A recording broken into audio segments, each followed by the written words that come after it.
Today's guest, Tiffany Grant, is an accredited financial counselor and an award-winning personal finance blogger, podcaster, coach, educator, and owner of Money Talk with Tiff. She's been featured on Yahoo Finance, CNBC, Business Insider, MSN, and Essence as an expert on side hustles, business, and money. Now, Tiffany has her own divorce money story. So in addition to being educated and knowledgeable about personal finance stuff, she also has a firsthand divorce perspective to share with us. Welcome, Tiffany. Hey, Tracy. Thank you so much for having me. I'm excited to be here. I'm excited to have you too, because I was on your podcast a while ago and I have been dying to have you back talking with me. And today we're talking about making a money plan when you're preparing to leave your marriage or if you're in the divorce process. And this is really timely because we over here at the Divorce Money Guide recently released a new program called Prepare for Divorce. So we are very in tune to how important it is to be strategic and make a plan so that you can have a good outcome in your divorce. I want to start out by having you tell us a little bit about your divorce situation and some of the money issues that you face, Tiffany. Where do I begin? So I was only married to my husband for a little over a year. It's about a year and a half. But we just finished the process. And so we're talking from 2021 to now 2024.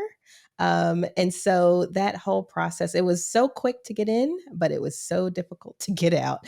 And part of that, I dealt with a lot of abuse, all forms of abuse, but mainly financial abuse. And so that's why these tips that I'm going to share with the audience is so important because you can prevent yourself from having these financial issues later on down the road.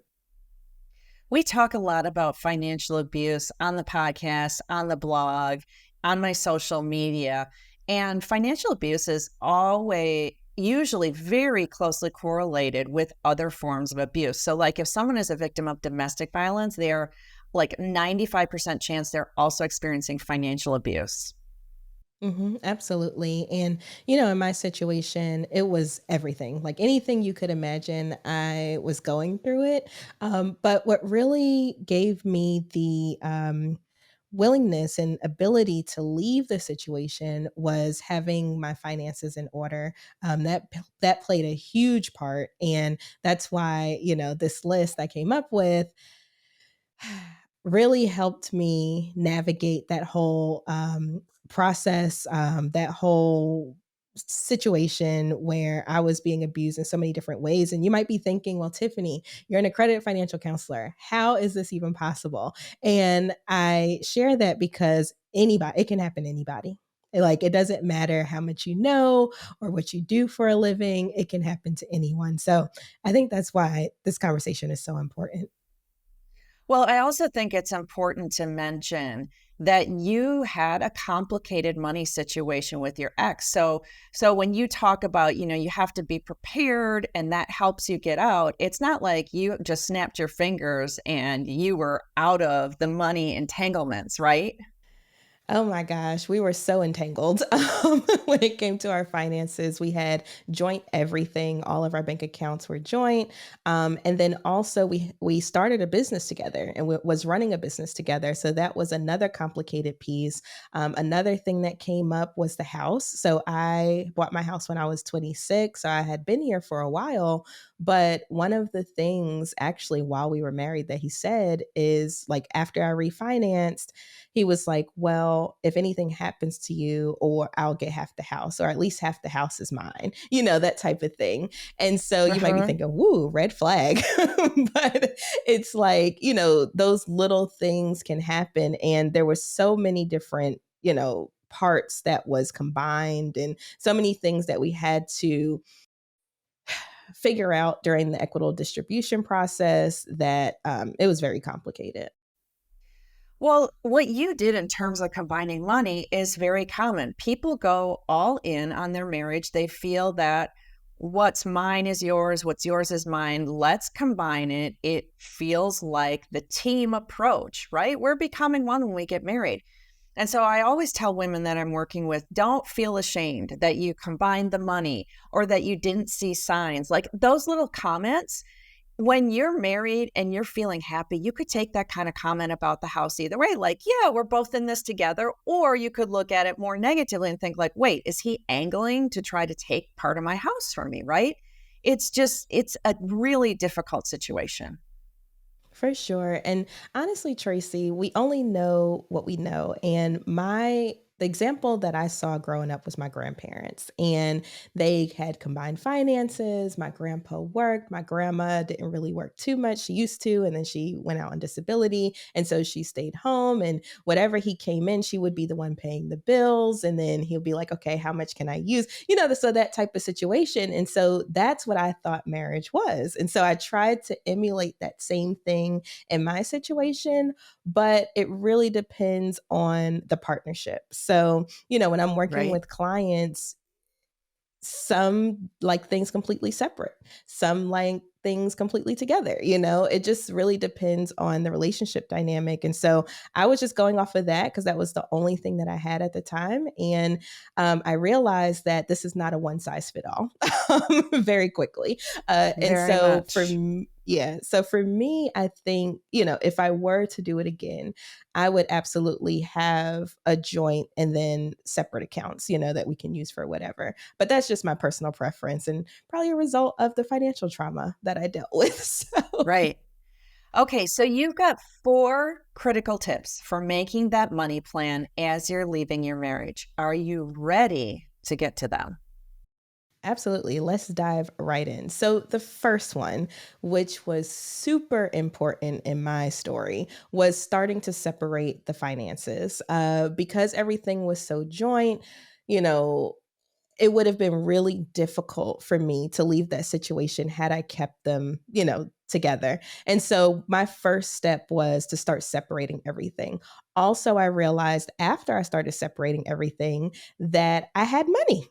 Like all of a sudden, I'm like, oh, it's not really as bad. And so for me, that was a crucial first step is just to I guess, get that oomph back that I had been missing for quite some time. Because while we were together, it's like we never had money. Backstory is that he was taking the money and doing other things or what have you. But I'm like, I know I'm not bad with money. Like, I know I'm not bad with my finances. I've been doing this for so long.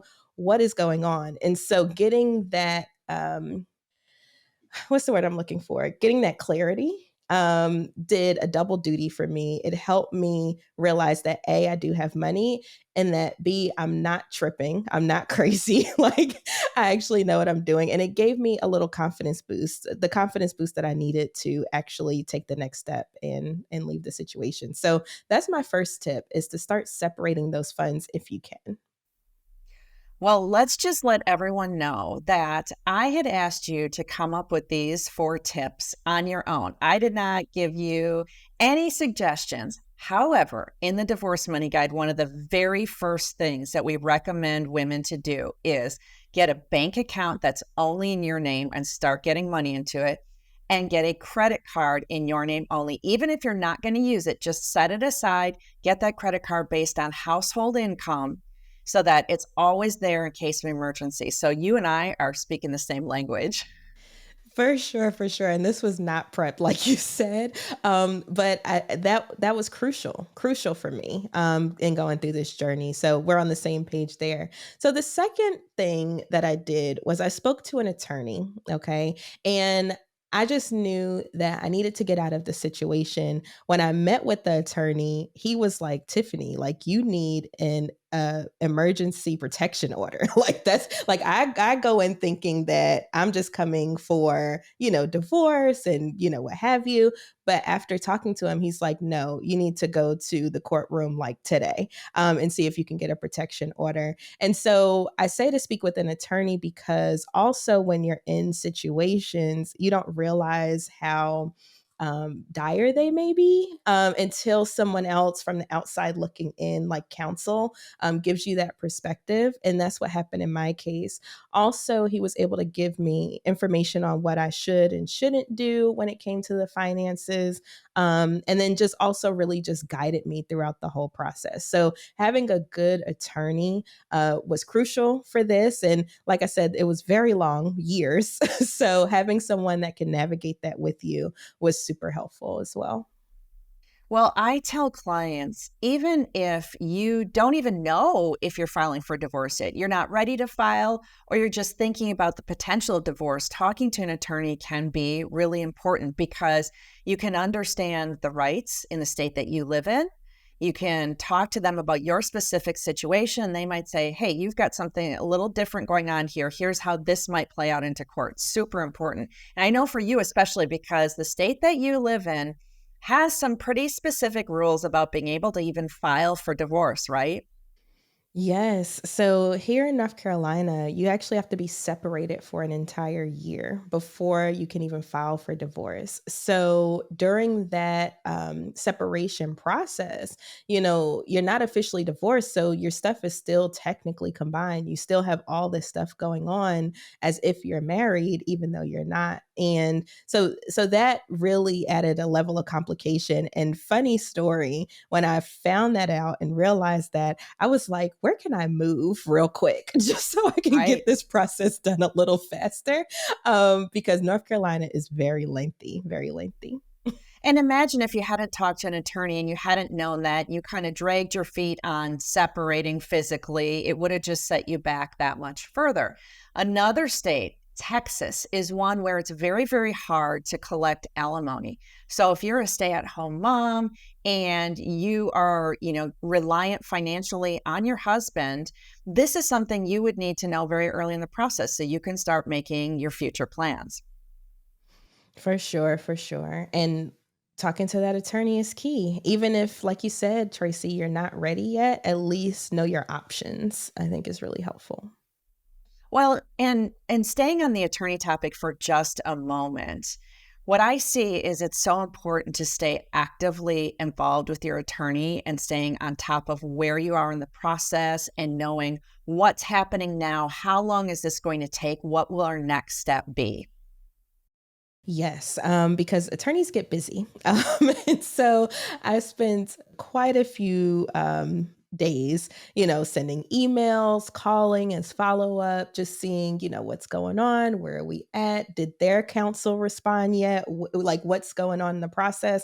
And so, I completely understand that attorneys have a lot going on. I don't know how they do it. Kudos to them. But you're one of many cases. So it's really your job to stay on top of what's going on with your case because this really affects you. And one thing, like I said, we had a business together. And so the longer this drags out, I'm still named on the business. And so I don't know what's going on with the business. I don't know if taxes are being filed, all types of stuff. And so for me, I'm like, we need to move this process along. This is a priority for me because I don't know what that might look like down the road. Wow. Okay, let's go on to tip number 3 for making your money plan as you're exiting.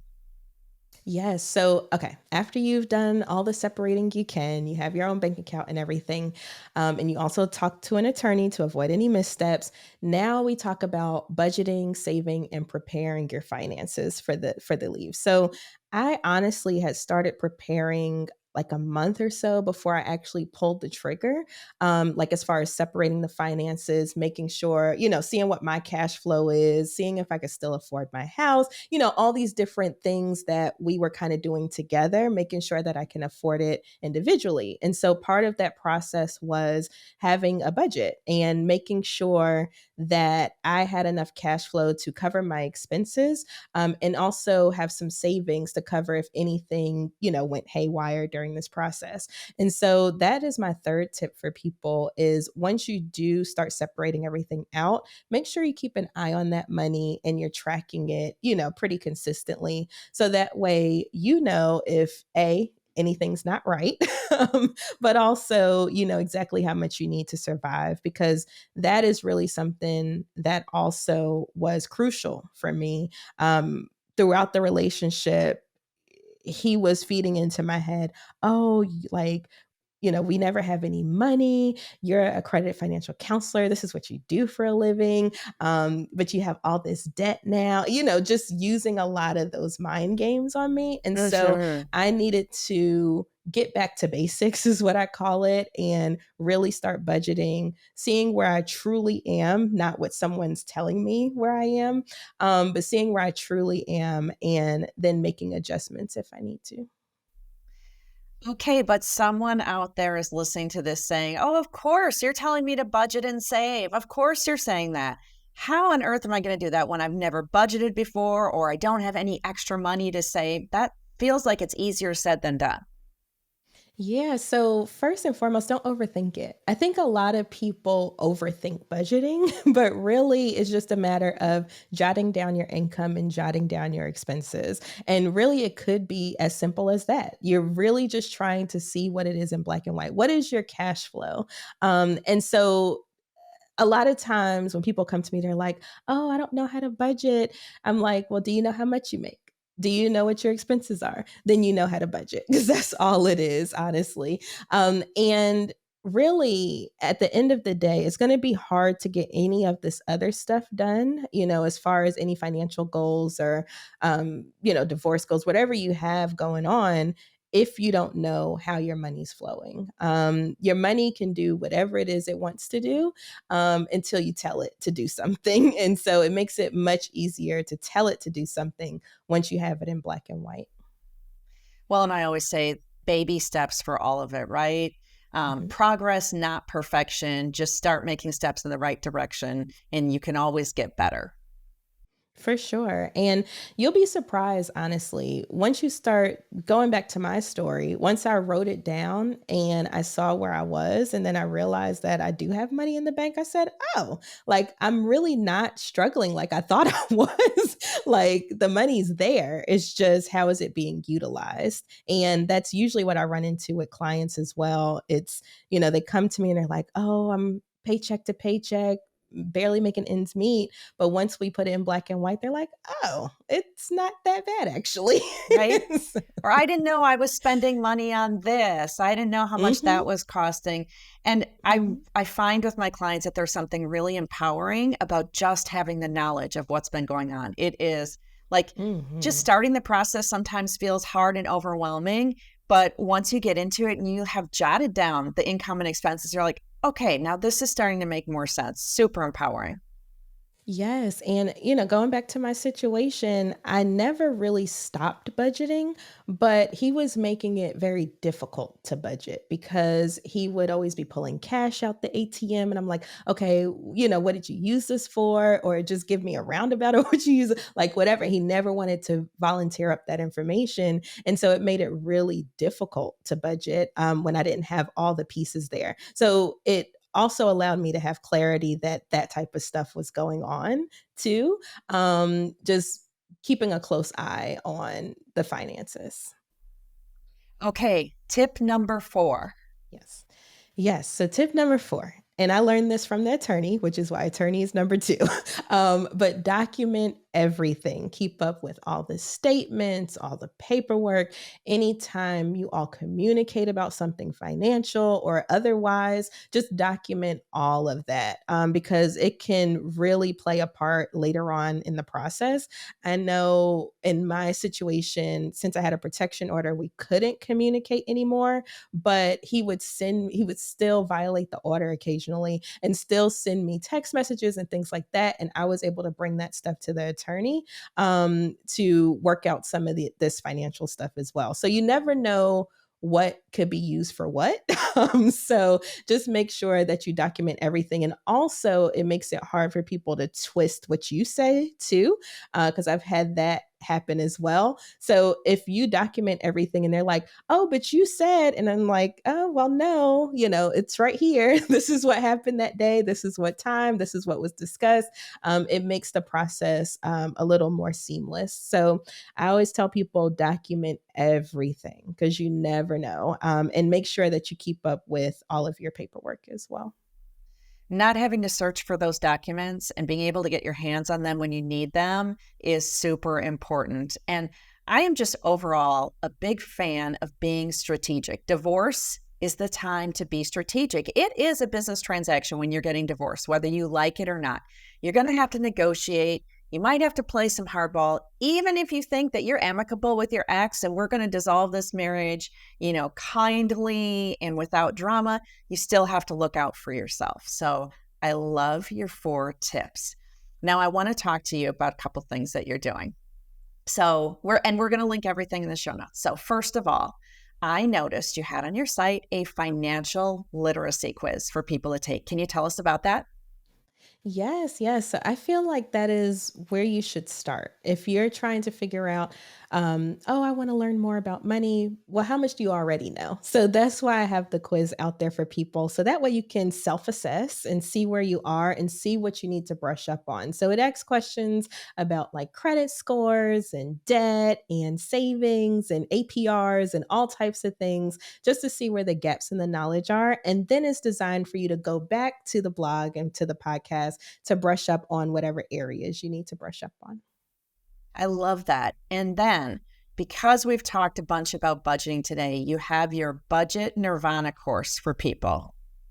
Yes. So budgeting is one of my favorite things, y'all, if you can't tell. And so I made a whole course strictly about budgeting. It gets into the mindset, it gets into how to start, how to maintain, and then also Budget Nirvana. What I consider Budget Nirvana is full automation. So it teaches you how to get into full automation of your finances. So then you really don't have to worry about it. But you can't get there until you do all of the other stuff first. So you get your mindset right, you start tracking, you have a starter budget, you keep fine tuning, and then you can get to the automation side. Because if you try to skip straight to automation, you might end up in, overdraft fees, negatives, what have you, or you're not changing how you got there to begin with. And so we work through that whole process in the course. And you have been so kind to offer 50% off the Budget Nirvana course to the listeners. So we're going to put the code for that in the show notes as well. Tiffany, thank you so much for being vulnerable and sharing your own divorce story with us today. Your tips are fabulous. It was so nice having you here. Yes, thank you so much for having me. And the more we can have these conversations, the less taboo and the more we can learn. So I'm here to share whatever I need to.